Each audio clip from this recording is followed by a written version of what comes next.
For months, thousands of Christian refugees in Iraq and Syria have been fleeing their homes to escape death threats from the terrorist group ISIS.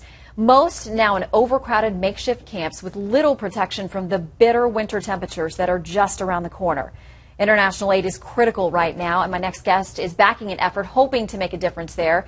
Author of What Am I Supposed to Do with My Life, Johnny Moore, has been overseas recently offering humanitarian aid. He joins us now live to tell us how we can help too. Johnny, good to see you.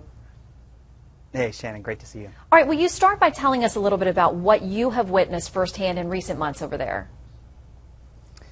Yeah, well, I was just there a few weeks ago in northern Iraq and among refugees in the neighboring countries. And I'll tell you, it's just so much worse than we've seen on television or anywhere else. It's just a really, really awful situation. And Christians are disproportionately affected along with other religious minorities like Yazidis and Mandaeans and Kakais. But in northern Iraq, for instance, I mean, literally, even in the city of Erbil, there are Christians that are sleeping on the sidewalks in sleeping bags if they have them, most of them totally exposed to the elements because they left in the middle of the summer. But now winter's coming, and these people are going to start to die, hundreds of thousands of them. So they will have survived the horror of ISIS to freeze to death in the winter, and it just destroys me to think about. Yeah, and we want to talk a little bit about where a lot of these folks are ending up. We've got a map showing these are just Syrian refugees alone. Some of the top places they're ending up. Lebanon, we have more than 1.1 million there. Turkey's got more than 1 million. Jordan, over 600,000. I mean, there are millions, literally, of people who are now displaced. So what can we do to help? I know you're heading up an effort that is really aimed at making a concrete difference before winter gets there. Yeah, well, a lot of times we think in these refugee crises that, like, the UN is just going to take care of that, or some other major government organization.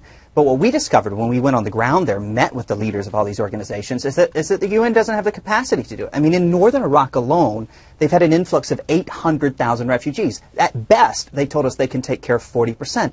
And so it's us, all around the world, normal, everyday people that are going to make the difference. And so what we've done is we created the Cradle Fund at www.cradlefund.org, which is a central receiving place for the generosity, in particular of Christians around the world, to help Christian populations. You know, people don't quite understand this, but a lot of times the only humanitarian organization left in some of these regions is the church.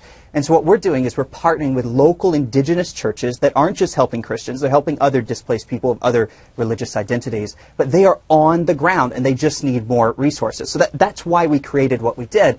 But it's, Shannon, I mean, it's not just the massive numbers of people that's the problem. I mean, when you talk to these people and you get their individual stories, it's just horrific. Like, you know, for instance, there's this mom in a refugee situation in northern Iraq.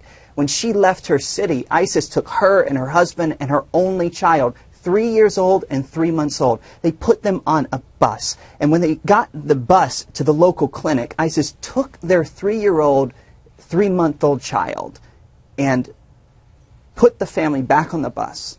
And the bus went outside of the city, and they haven't seen their daughter since. They walked 7 hours to get to the next biggest city, and now they have nothing. They literally live in an unfinished building, and people all around the world largely don't know about the situation, aren't doing much to help. There's a lot more we can do. You know, and as a Christian, in a world of like 2 billion Christians, I think the Christian community alone can take care of it. But thankfully, lots of Muslims care too. And so we're working with Christians and Muslims and people all over the world to try to provide immediate assistance through the Cradle Fund. Yeah, and just because it's not something that we're seeing every day, the reality is playing out for these people. It is heartbreaking. And I know you have story after story.